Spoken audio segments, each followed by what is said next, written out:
Welcome to Angels at Home Elderly Care Conversations. I am Tara Thomas, registered nurse and director of nursing at Visiting Angels in Rochester, Minnesota. And I am Amy Tucker. I am the operations manager for the Visiting Angels Senior Home Care Office in Rochester, Minnesota as well. We're excited to be here, Tara. What are we talking about today? What is our official second episode, right?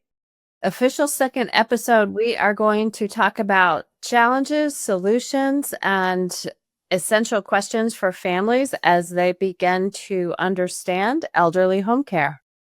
Awesome. So, again, I just want to speak to our viewers out there, however many there may be, that we are new to the podcast world and we have made a promise to get better each time we do this. So, as Tara mentioned, this is the second official podcast.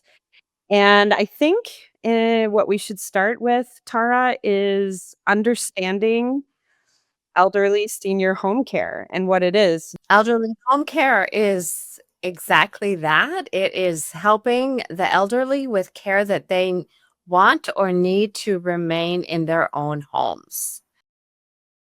Okay. I think that it's kind of weird and awkward for us to have to describe what that is because it seems like it makes sense. Of course, that's what it is. I just think that a lot of people don't understand that that's even an option for them, that it's a service that they could even look into because it seems like there's this natural trajectory of you stay at home, and then as soon as it gets hard or difficult, whatever that looks like for each family, then it's a nursing home, and that's it. But there's so many different levels to elderly home care, senior home care. We take care of people that need help 2 times a week, and we're going in there and we're helping prepare meals, we're doing med reminders, we're taking them to run errands to all the way up into 24-hour care where we have teams of 15 caregivers going into a home and they're there 24-hour care. And the people receiving that 24-hour care are everywhere from bedbound and on hospice to completely have all their physical functions about them, but they cannot be left alone for usually a memory or a brain cognitive delay that just doesn't they're not safe to be home. But physically, they're rocking and rolling. They're doing all the things. Would Uh, you so that's all at once or just a little bit here and a little bit there? right. So senior home care, elderly home care looks very different. We serve about 130 clients and within the Rochester community. And like I said, I mean, we have hours as low as 12 hours a week. We have visits where we're going in every morning to help get our clients up and ready for the morning, get them breakfast, and then we come back in the evening 7 days a week. We're in there for some clients who they need help so that whether it's a spouse or an adult child that has to go to work Monday through Friday, 8 to 5. And again, like I stated before, they can't be left alone. So we have people that go in so that the other person can work. We have clients who they may have a spouse who has cognitive memory issues that they are the primary caregiver, but they need some respite. And we've worked out daily or 3 times a week times where we can go in there. It might be 10 a.m. to 3 p.m. so that the significant other can go get their hair done or join a support group or go to the gym or any other group where they're socially getting out of the house. And that is so important. Or sometimes we're taking our client themselves out of the house because what they enjoy doing is going for a drive or going for a walk in the park or visiting a nature center, walking the mall, having coffee or ice cream. And we're getting them out of the house as well because sometimes what you would really like to do if you are the primary caregiver for your person is maybe just have peace and quiet in your own home. Right. And it's the client that enjoys that extra stimulation of getting out and about with a caregiver. Right. So, one of the questions that we had was, why are more families choosing home care over the traditional nursing homes or even assisted livings? I think one of the biggest strengths of choosing home care is it's individual care that is provided on their schedule. If you're leaving your home and going to an assisted living or a skilled care nursing home, everything is provided on a schedule that has to run around the efficiency of the assisted living center or the skilled care facility operating. You have one caregiver that is responsible for a number of people who live there. And so it's not you wake up when you wake up. It's I have to get you up today at 7:15 because you've got to be down to breakfast at 7:45. Then at 7:45 I have to go do this for that person, and they only get 15 minutes of my time. If you're moving slower, I know. you need to rush when you're in your and that's not to speak ill of any assisted living or skilled. They've got a big job. But when you have home care, what we do is take care of you on your schedule to meet your needs. We all know some days we move faster than others. Some days we might feel like having one thing for breakfast and it might not be on the menu if you're living somewhere where you are served. And we can individualize your care. I too, there is a best fit for everyone.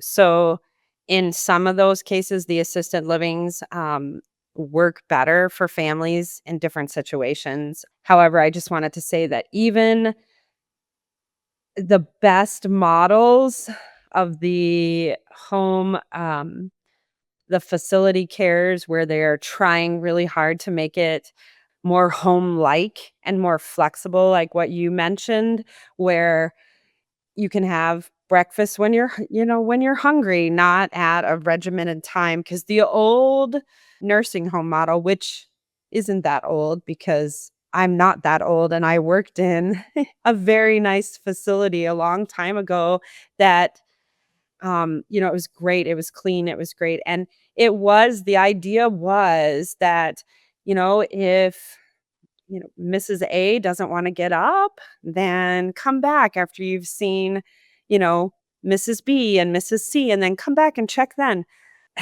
It still comes down to staffing, and one person calls off sick, and guess what? That model goes out the door because you can't. You're running I would be sweating trying to get to each room and trying to be like, "Oh, okay, you don't wanna get up right now? Okay. Well, the kitchen is going to close." So, um, but that I just wanna say that that's one where the ideas are there, and I have seen a lot of improvement, and I do see, like, a lot of facilities trying really hard to implement that.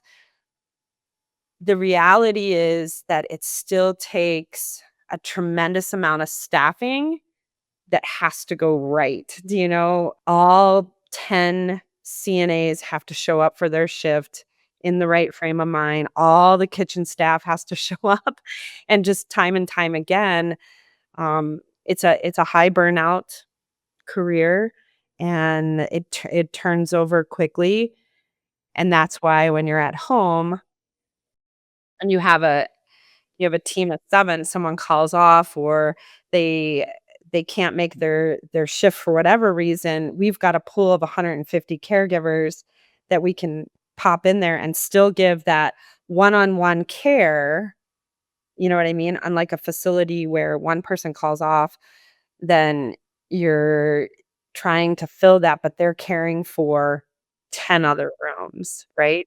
I think when you're looking at a facility, like assisted living, skilled care, memory care, it's like looking at a 500-piece puzzle.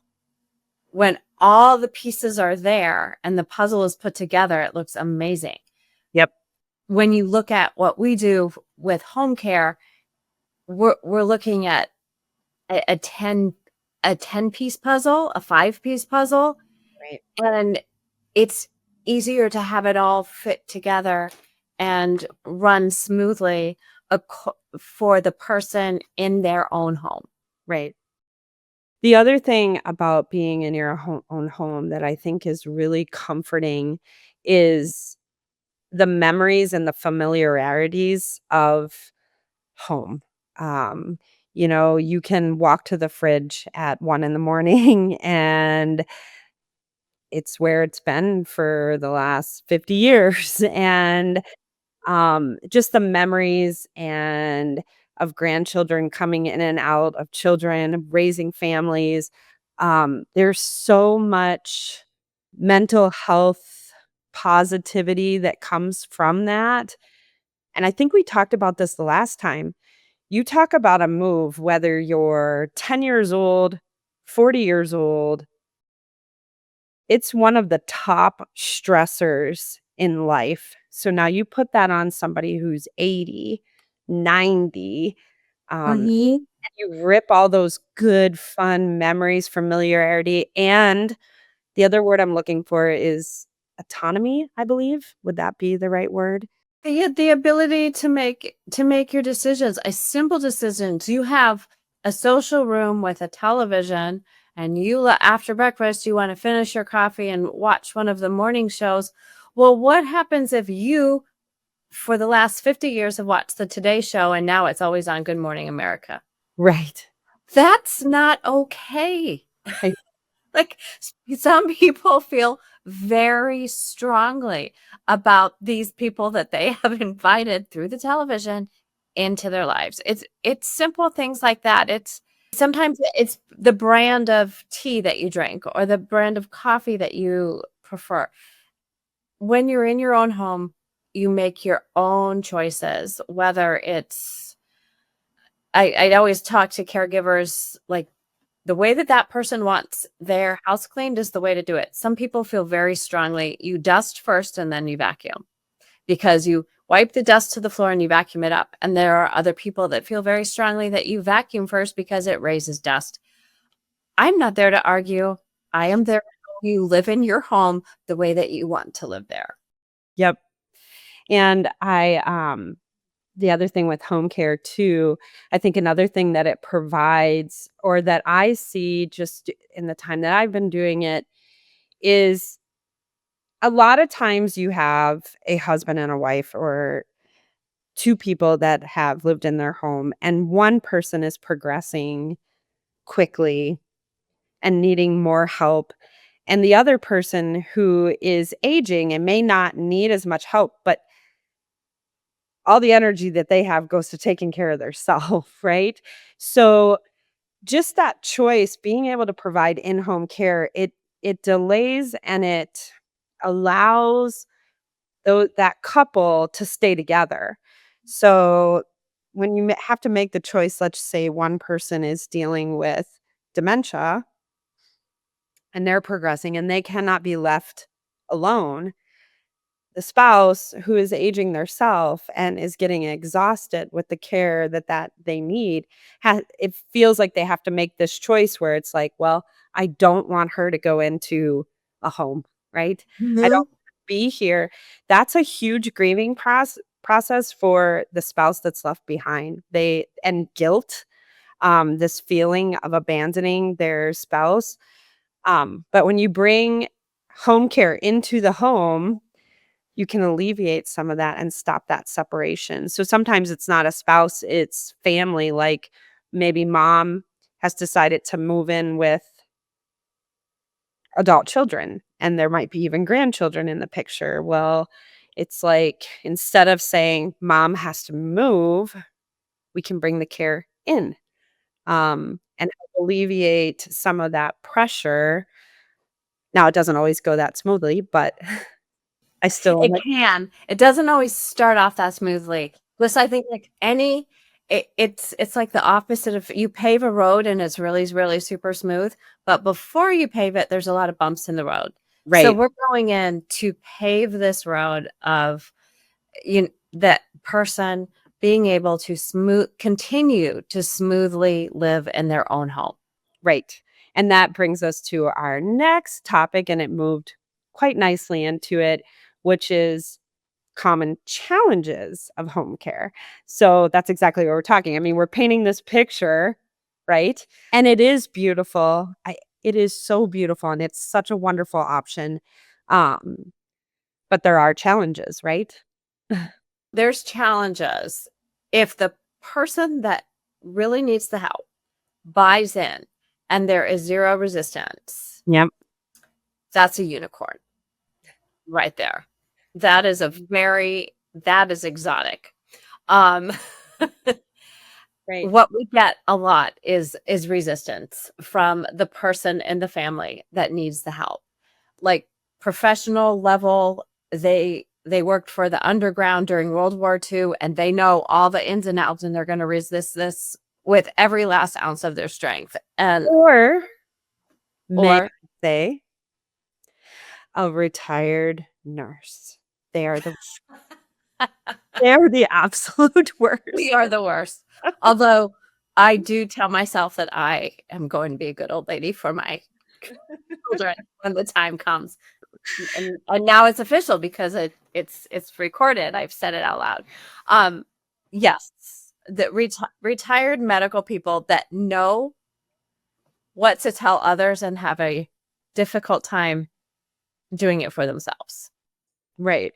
So the resistance of care, I want to talk about that. A thought popped into my mind, and that is it's such a hard journey. And when we talk about resistance, a lot of people are trying to get mom or dad acclimated to the idea that, hey, you guys need help. And it's not crisis yet. And so that's where the resistance is coming from. I don't need somebody in my home for 3 hours. I don't want this, right? It's this huge denial, and like you said, there's certain personalities.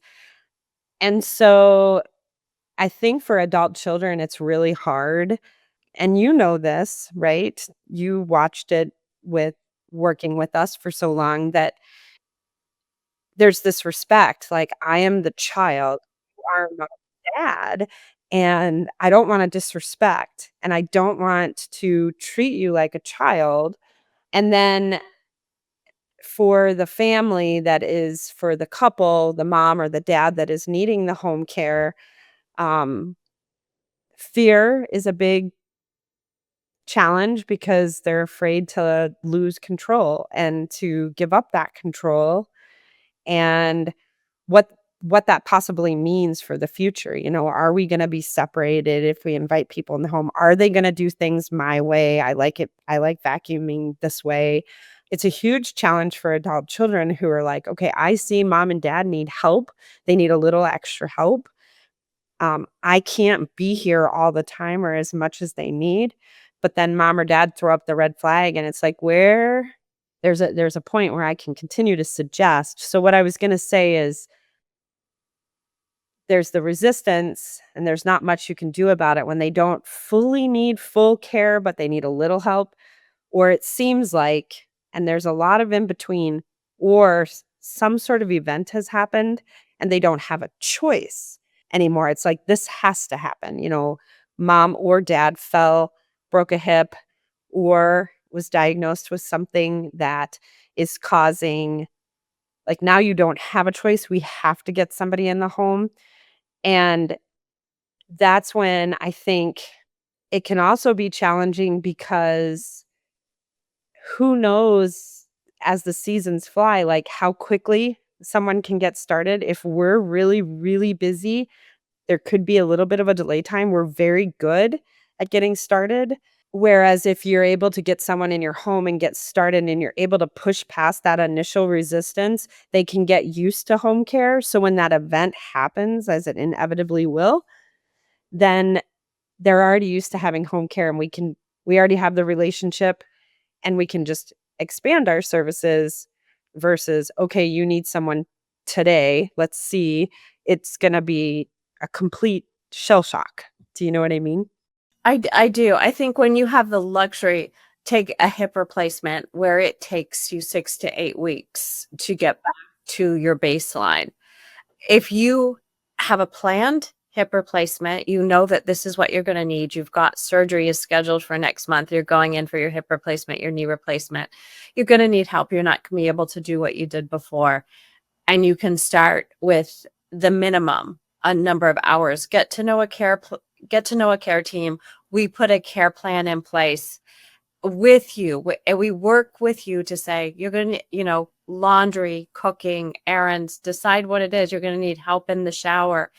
It's what a luxury to have, to be able to get to know somebody before they need to help you with your personal care, is getting dressed or being in a shower or helping you with a bed bath. Whereas if you let yourself, if you become deconditioned, if you're overdoing it and you're exhausted, or you just, something happens and you slip, fall, break a hip, and then all of a sudden, like it or not, you need somebody to come in your home. Accepting the help in the beginning and growing with it makes for a smoother transition, and you retain your strength, you retain your independence, you meet your goals in much smoother. Yep. How can families ensure quality and safety when bringing in home care? So elderly home care, how do families choose based on quality and safety? Hire a reputable home care agency that is licensed by the state. I agree. 46 out of 50 states, and Minnesota has some of the best, most thorough licensing laws for a home care agency. You hire, and then once you know that you've got an agency, they are licensed, interview one. If the first one doesn't click, interview another, or just call and inquire of two or three and choose, oh, this one sounds like this is the best match. We're going to start here. Right. I concur with your answer. Is the start would be licensed home care. So if you're just starting the process, I 100% agree. Like, to cut out the private Facebook Marketplace. yeah.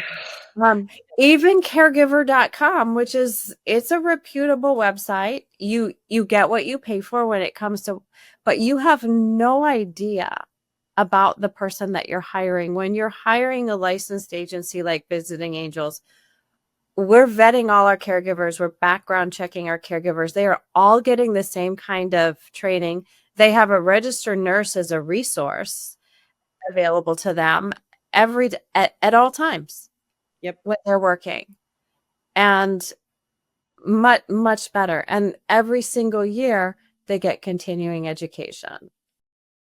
agree.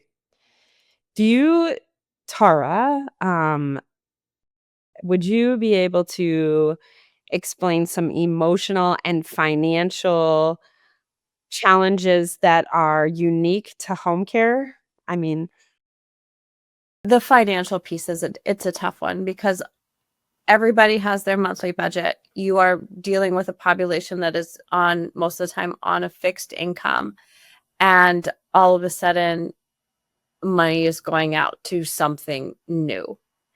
And that's really big, and that can be really scary because you're rebudgeting or redoing some of your priorities. But I also think that if elderly, especially if they're elderly and in their own home, they think, I'll just move to assisted living apartment. You just sold your most valuable asset, and now you are paying rent, but you're not owning the place that you live, and you may not even still get all of the services that you need. right. I wanted to talk a little bit about emotional. Do you know if there's, like, would you think that there's an emotional uniqueness to elderly home care? I think it's part of the end of life, starting to let go. You I When you look at your your life, people can't see me, but your life is a bell curve, and you're on the other. You start out as a baby, and you go up and you peak and you're very independent. But when you're getting to the other side of the bell curve and you have more days behind you than you have ahead of you, there's a lot of emotional processing of I'm nearing the end of my life. I'm 85 years old. I likely don't have another really good 20 years. I'm not Right. going to be 105. I'm going to take it a year at a time or 2 or 3 years at a time. So there's the emotional processing that goes into that, and then letting somebody into your space and accepting the help. Do you think that that is what you just spoke about is more tied to home care because when you move, when you make the decision to move, there's a grief process, but it happens. It's like, okay, I have to accept this because now I've moved. Whereas when you're in your own home, we're kind of like moving with you and it's kind of this gradual thing. So, kind of what you just explained, I think maybe that is more unique to home care because there's not that strong cutoff point. Yeah, there's people in your home, but typically it gradually increases, so maybe there's not as much as when you move and you have more time to accept what you just said, the aging, and I'm not, this part of my life is gone and now I'm entering this stage. Whereas when you're home, it's so gradual that maybe that is an emotional challenge that I've never really thought about before. But I don't know. What are your thoughts? Could that be true? You've got to process the end of your life. What's important to me? What do I want? What am I willing to accept? Yep. What scares me and what do I not want? And sometimes if you can approach it from the negative side of I am I do not want to have to leave this home. Okay. What can you do so that you don't have to? Which leads right to the next question is how do we handle situations where the elderly home care needs change unexpectedly?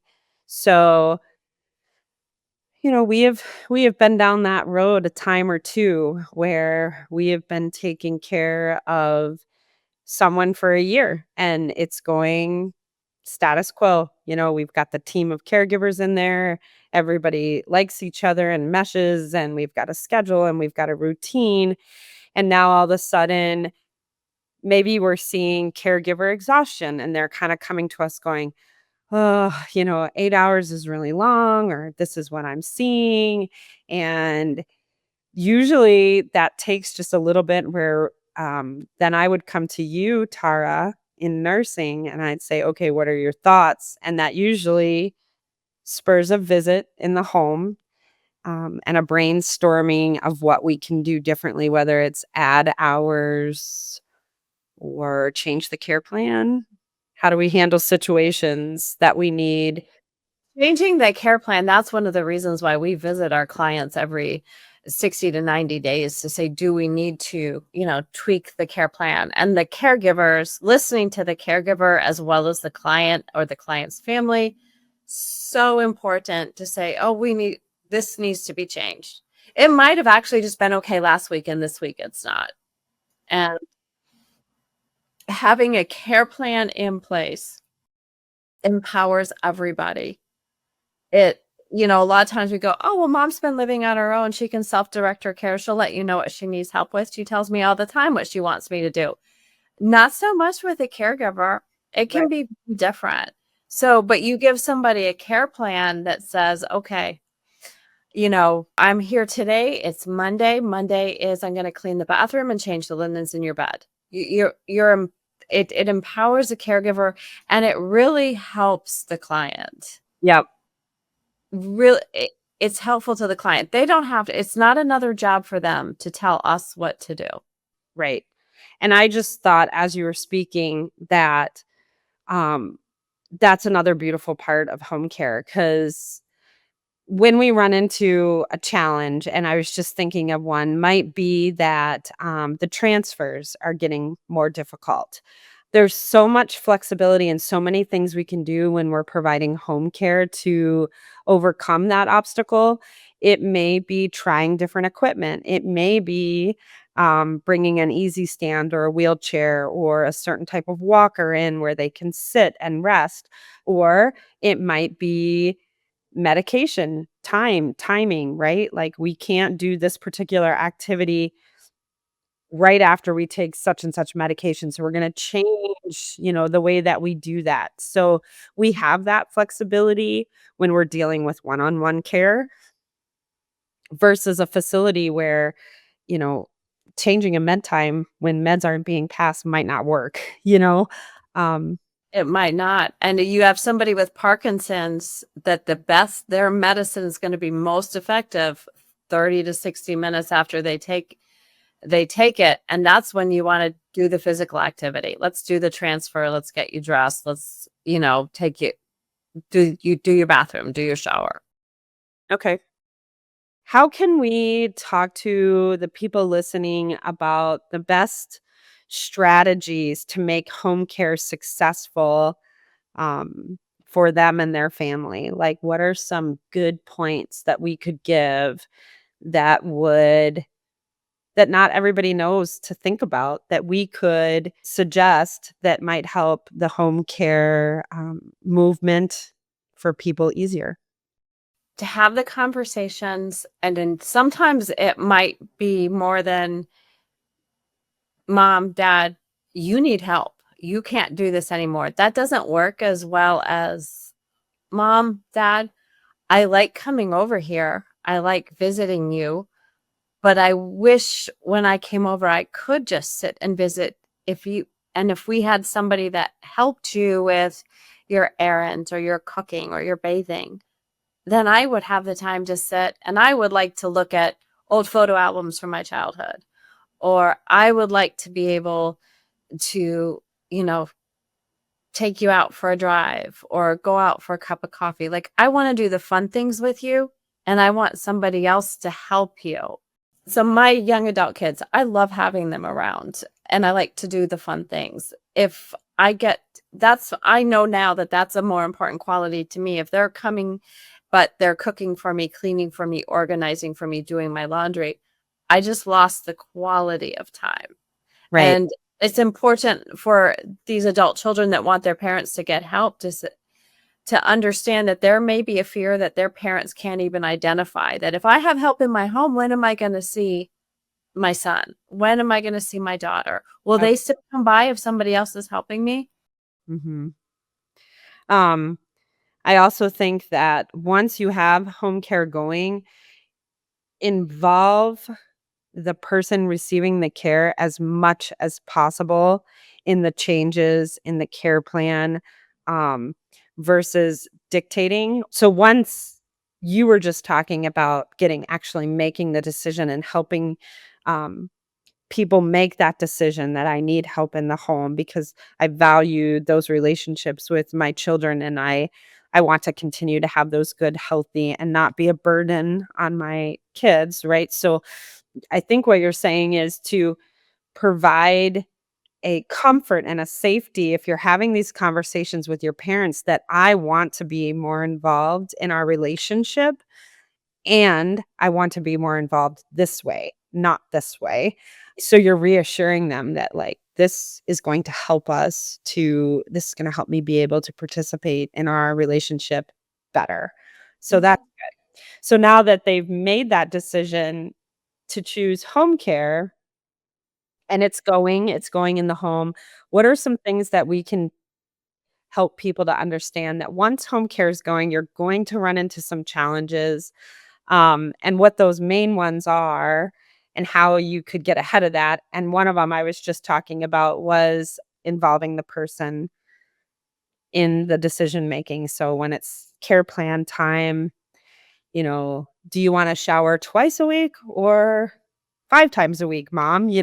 Dad, instead of just saying she's fine with bathing every other day, right? Like make sure that we're involving as many decisions. Exactly. Do you want to? What's a good time of day? Are you a morning person? Do you want to get up and get showered and start your day?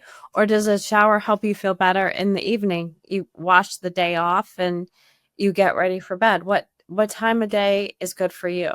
Right. No. Do you know that you have a weekly hair appointment every Thursday morning? So Wednesday night you get your shower because who cares what happens to your hair? It's going to get done again on Thursday. Right?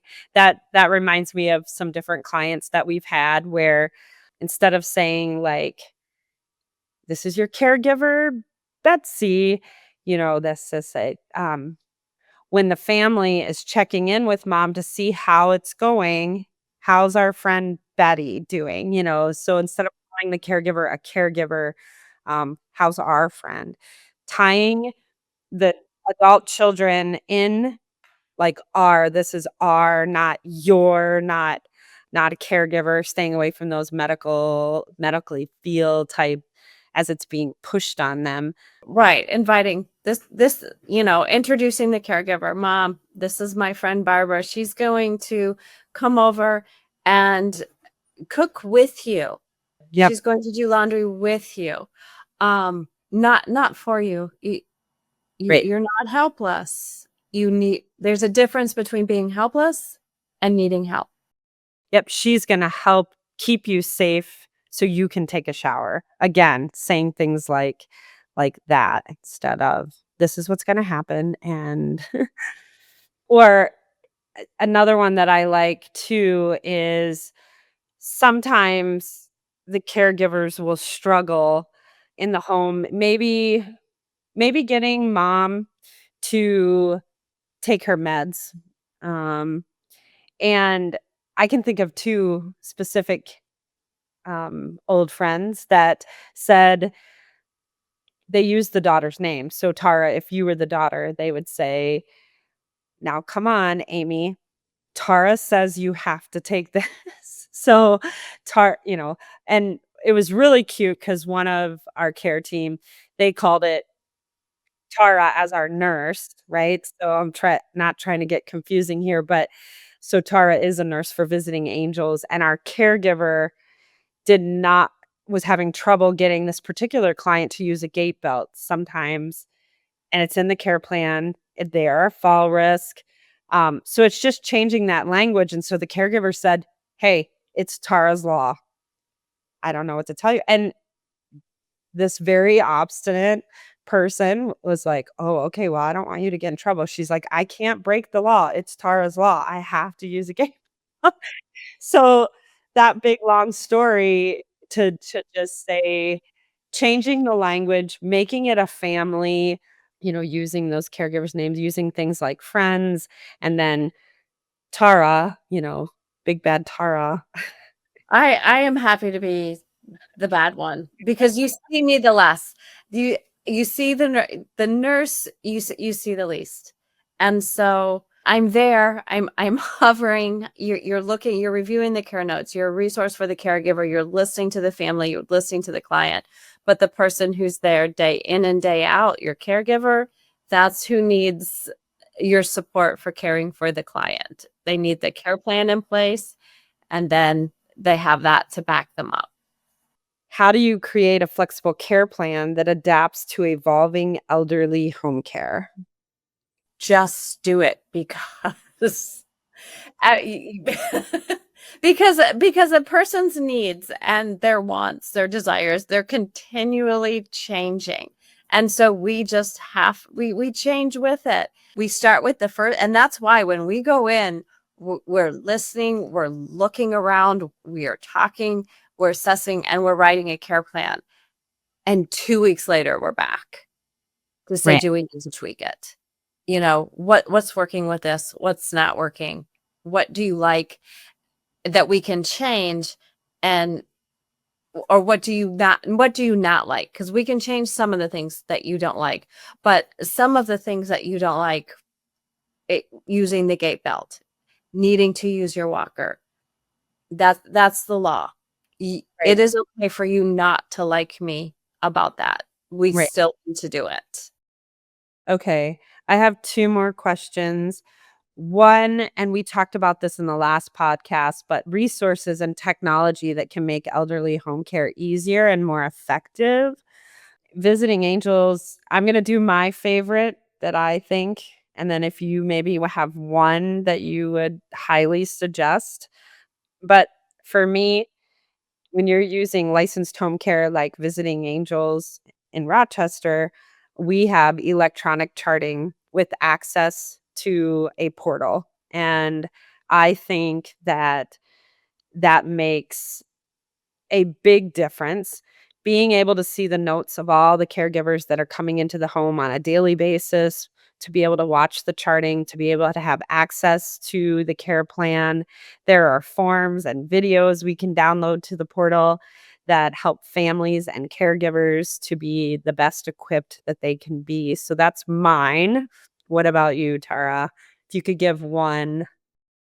What? Oh, just one piece of technology? Well, if you have more, you can. We talked about it in the last podcast, but Depending on the person, I like the idea when, especially for people who are maybe an introvert, you're older, you're used to living alone, you don't always want somebody underfoot. I like the video camera with everybody's knowledge and permission. I So agree. you can have your space, but I know that you're not trying to get up out of your chair. I know that you're still wearing your oxygen, or I can see you fidgeting around. So I'm going to walk by the room and offer to walk you to the bathroom. Yep, I like that too. Okay, Tara, I think we're going to wrap this up. What is your top piece of advice for families starting their elderly home care journey? Top piece of advice. Do not tell your mom or dad what to do.